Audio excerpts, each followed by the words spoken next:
दोस्तों ने कहा है कि वो बीमारी से ग्रस्त हैं और विराटनगर पुलिस ने प्रथम दृष्टया हत्या की संभावना को नकार दिया है। जिस एफआईआर में रोशन आनंद को जेल भेजा गया उसमें प्रिंस यादव का भी नाम था और वो अभी गिरफ्तारी से बचने के लिए ही नेपाल भागे हुए थे। कल सुबह से जब से ये खबर आई है तब से मैं देख रहा हूँ कि सोशल मीडिया पर लोग पूरा कचरा फैला रहे हैं। अब कुछ भाई साहब लोग मांग कर रहे हैं कि इसकी सीबीआई जांच कराई जाए। अरे मूर्ख लोगों, ये मामला नेपाल का है, विदेशी धरती पर मामला दर्ज हुआ है, ये सीबीआई के छत्राधिकार से बाहर है। तो ऐसी ऊट पटांग बातें हो रही हैं। अब कुछ लोग हैं वो कल ही से उनको एकदम षड्यंत्र की बू आने लगी है, खुद न्यायमूर्ति बन के फैसला सुना रहे हैं कि नहीं, फैजल खान ने मरवा दिया, गोली मरवा दी, फैजल खान को फांसी दो, फैजल खान को जेल भेजो, ये हो गया वो हो गया। सर को सर टारगेट किया जा रहा है। सब देख रहे हैं, असद खान सर भी बोलना बंद हो गया, अब तो फैजल खान हो गया। तो यहाँ लोगों के दिमाग में गोबर और गोमूत्र भरा हुआ है, कुछ कानून की जानकारी नहीं है, जो मर्जी हो आए बाएं साएं लिख देना है फेसबुक पर। कुछ लोग हैं नेता टाइप के लोग, उनको लगता है कि भाई हम नेतागिरी चमका ले, हम यादवों के बहुत बड़े नायक बन जाए, हम यदुवंशी समाज के एकदम भाग्य विधाता बन जाएं, तो वो अपना देने लगेंगे। तो मैंने ये कहा कि भाई आपदा में अवसर मत ढूंढिए। किसी के परिवार पर आपदा आई है, किसी परिवार का एक बेटा जेल में है, दूसरा बेटा गुजर गया, बहुत बड़ी आपदा है, तो उसमें आप संवेदना रखिए, जख्म पर मरहम लगाइए। ये नहीं कि उसमें अपनी नेतागिरी चमकाने लगी, अपने चैनल को मोनेटाइज करवाने लगी, अपने टीआरपी का बंदोबस्त करने लगी है और उसमें मुसलमानों के प्रति अपनी नफरत दिखाने लगी है। ये सब मत कीजिए। रोशन आनंद सर के भाई के मौत के बाद प्रिंस यादव के दोस्तों ने कई नए नए खुलासे किए हैं। हमारे साथ बातचीत करने के लिए पूर्व आईपीएस अमिताभ दास सर हैं। क्या कहिएगा सर? देखिए, प्रिंस यादव के दोस्तों के खुलासे से लगता है कि ये मौत प्राकृतिक मौत है और प्रिंस यादव पहले ही से कुछ बीमारियों से ग्रस्त थे। उन्हें एपिलेप्सी की बीमारी थी, मिर्गी की बीमारी थी। देखिए, कल सुबह ये दुखद खबर आई नेपाल के विराटनगर से। विराटनगर में एक होटल है, उसमें प्रिंस यादव मृत पाए गए और प्रिंस यादव का परिचय ये है कि ज्ञान बिंदु के जो एकेडमी है, उसके डायरेक्टर रोशन आनंद के ये छोटे भाई हैं। रोशन आनंद पिछले कई दिनों से जेल में हैं, दर्शकों को मालूम होगा। 2 जून की रात को एक झड़प हुई थी पटना में 2 कोचिंग संस्थानों के बीच, रोशन आनंद के ज्ञान बिंदु और खान सर के संस्थान के बीच। और उसके बाद एफआईआर हुआ, रोशन आनंद जेल चले गए। जिस एफआईआर में रोशन आनंद को जेल भेजा गया, उसमें प्रिंस यादव का भी नाम था और वो अभी गिरफ्तारी से बचने के लिए ही नेपाल भागे हुए थे।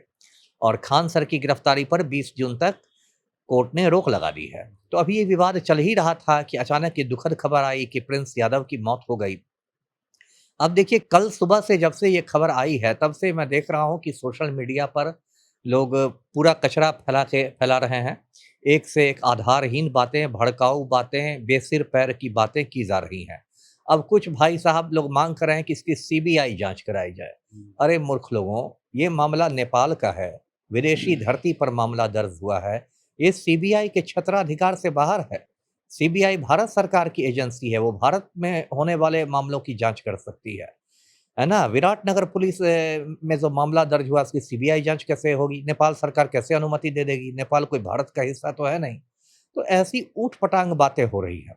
अब कुछ लोग हैं वो कल ही से उनको एकदम षड्यंत्र की बू आने लगी है, खुद न्यायमूर्ति बन के फैसला सुना रहे हैं कि नहीं, फैजल खान ने मरवा दिया, गोली मरवा दी, फैजल खान को फांसी दो, फैजल खान को जेल भेजो, ये हो गया वो हो गया। सर को सर टारगेट किया जा रहा है। सब देख रहे हैं, असद खान सर भी बोलना बंद हो गया, अब तो फैजल खान हो गया। तो ये हो गया तो वो हो गया, अरे क्या हो गया? पहली बात तो देखिए, ये तो मैं डंके की चोट पर कह सकता हूँ कि नहीं है और कल से मैं कह रहा हूँ। सर एक मामला हुआ था सर, बिहार के ही एक अभिनेता थे सुशांत सिंह राजपूत। आ रहा हूँ, है ना? तो ये मैं कह रहा हूँ कि ये नहीं है, बिना किसी आपको आधार के नहीं बोलना चाहिए। सबसे ज़रूरी चीज़ है कि आप पोस्टमार्टम रिपोर्ट का इंतज़ार कीजिए।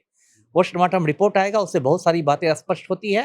हालाँकि अभी दोस्तों ने कहा है कि वो बीमारी से ग्रस्त हैं और विराटनगर पुलिस ने प्रथम दृष्टया हत्या की संभावना को नकार दिया है। और आपने सही कहा, ऐसा ही रायता फैलाया गया था जब सुशांत सिंह राजपूत ने आत्महत्या की थी 6 बरस पहले। बिहार के ही रहने वाले थे, बहुत होनहार अभिनेता थे। उस समय भी ऐसा ही कचरा फैलाया था सोशल मीडिया पर लोगों ने। उनकी गर्लफ्रेंड थी रिया चक्रवर्ती, तो जिसको देखो वही रिया चक्रवर्ती को फांसी दो, रिया चक्रवर्ती को जेल भेजो, रिया चक्रवर्ती को सूली पर टांग दो। अरे रिया चक्रवर्ती कहाँ से आ गई? और बाद में बम्बई पुलिस ने भी मतलब अपनी तफ्तीश में यही कहा कि सुशांत सिंह राजपूत अवसाद से ग्रस्त थे, डिप्रेस्ड थे, उन्होंने आत्महत्या कर ली।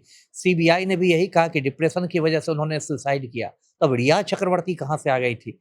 तो यहाँ लोगों के दिमाग में गोबर और गोमूत्र भरा हुआ है, कुछ कानून की जानकारी नहीं है, जो मर्जी हो आएँ-बाएँ-साएँ लिख देना है फेसबुक पर और अपने को लोग क्रांतिकारी समझते हैं, ऐसा नहीं होना चाहिए। जी। सर, बड़ी-बड़ी जो मेन स्ट्रीम मीडिया है, उन्होंने भी सुशांत सिंह राजपूत को लेकर के जो उनकी गर्लफ्रेंड थी रिया चक्रवर्ती को टारगेट किया और यहाँ तक कि न्यायालय को भी कटघरे में खड़ा कर दिया, निर्णय लेने में संकट खड़ा कर दिया। देखिए, सब लोग आपदा में अवसर ढूँढते हैं। यहाँ इस समाज में एक बहुत बड़ी बीमारी है, आपदा में अवसर। किसी के साथ आपदा हो जाए सब अवसर ढूँढते हैं। अब बड़े-बड़े चैनलों की आपने बात की, उनको लगा होगा कि इसी बहाने अपना टीआरपी बढ़ा लिया जाए, है ना? बड़े-बड़े चैनलों को लगा हो कि भई इसी बहाने टीआरपी बढ़ा लिया जाए। तो कोई अर्नब गोस्वामी थे, वो कह रहे जी। थे ड्रग्स दो, ड्रग्स दो, ड्रग्स दो। वो बंदरों की तरह उछल-कूद मचाए हुए थे। कोई चैनल कुछ दिखा, सब अपना टीआरपी का खेल है। या यूट्यूबर्स के साथ आजकल क्या हो गया, आजकल तो हर दूसरा आदमी यूट्यूबर है। तो यूट्यूबर्स के साथ होता है, उनको लगता है कि चलो इसी में मोनेटाइज़ हो जाओ, इस बार तो मोनेटाइज़ हो ही जाओ प्रिंस यादव के नाम पर। तो कुछ लोग हैं नेता टाइप के लोग, उनको लगता है कि भाई हम नेतागिरी चमका लें, हम यादवों के बहुत बड़े नायक बन जाएँ, हम यदुवंशी समाज के एकदम भाग्य विधाता बन जाएँ, तो वो अपना देने लगेंगे। तो मैंने ये कहा कि भाई आपदा में अवसर मत ढूँढिए, किसी के परिवार पर आपदा आई है, किसी परिवार का एक बेटा जेल में है, दूसरा बेटा गुज़र गया, बहुत बड़ी आपदा है, तो उसमें आप संवेदना रखिए, ज़ख्म पर मरहम लगाइए। ये नहीं कि उसमें अपनी नेतागिरी चमकाने लगी, अपने चैनल को मोनेटाइज़ करवाने लगी, अपने टीआरपी का बंदोबस्त करने लगी है और उसमें मुसलमानों के प्रति अपनी नफ़रत दिखाने लगी है, ये सब मत कीजिए। जी। सर, मतलब कि आज के समय में लोग मानवता से ज़्यादा अपना भविष्य तलाशने लगे हैं इस मामले में। आज के समय में नहीं, ये मानव स्वभाव है। ऐसा थोड़ा है कि 100 साल पहले सब सत्य हरिश्चंद्र थे या 1000 साल पहले सब सत्य हरिश्चंद्र थे। ये मानव स्वभाव है। एक आम आदमी जो होता है परम स्वार्थी होता है। उसको सिर्फ़ अपना मतलब दिखाई देता है और दुनिया में कुछ नहीं दिखाई देता। अभी भी वही स्थिति है लोगों की, आपदा में अवसर तलाशो। हमारा चैनल मोनेटाइज़ हो जाए, हमारा टीआरपी बढ़ जाए, हम यादवों के एकदम बड़े नेता बन के ये हो जाए, तो हम मुसलमानों को इसी बहाने टारगेट करते हैं। सब अपना-अपना एजेंडा चला रहे हैं और सच्चाई से किसी को मतलब नहीं है। जी। सर, रोशन सर को बेल मिल गया है, पैरोल पर सर बाहर आए हैं। तो बेल नहीं मिला है, पैरोल कहते हैं। जी। बार-बार लोग बेल और पैरोल में कन्फ्यूज़ कर जाते हैं। बेल को अदालत देता है, पैरोल प्रशासन देता है, जेल जी। प्रशासन देता है। ये पैरोल है, जो मानवता के आधार पर दिया जाता है और देना भी चाहिए। तो वो बाहर आएँगे तो वो फिर अपने गाँव जाएँगे, सहरसा में जो भी उनका गाँव है, वहाँ अंतिम संस्कार में भाग लेंगे, परिवार वालों से मिलेंगे। तो ये तो मानवीय आधार पर मिलना ही था। जी। सर, आगे का इस मामले में क्या होगा? क्या भारत सरकार वहाँ जाँच पड़ताल कर इसमें कुछ जाँच पड़ताल होगी? कुछ नहीं होगा। ये मामला मैंने कहा ना, 99% मामला ये है प्राकृतिक मौत का, है ना?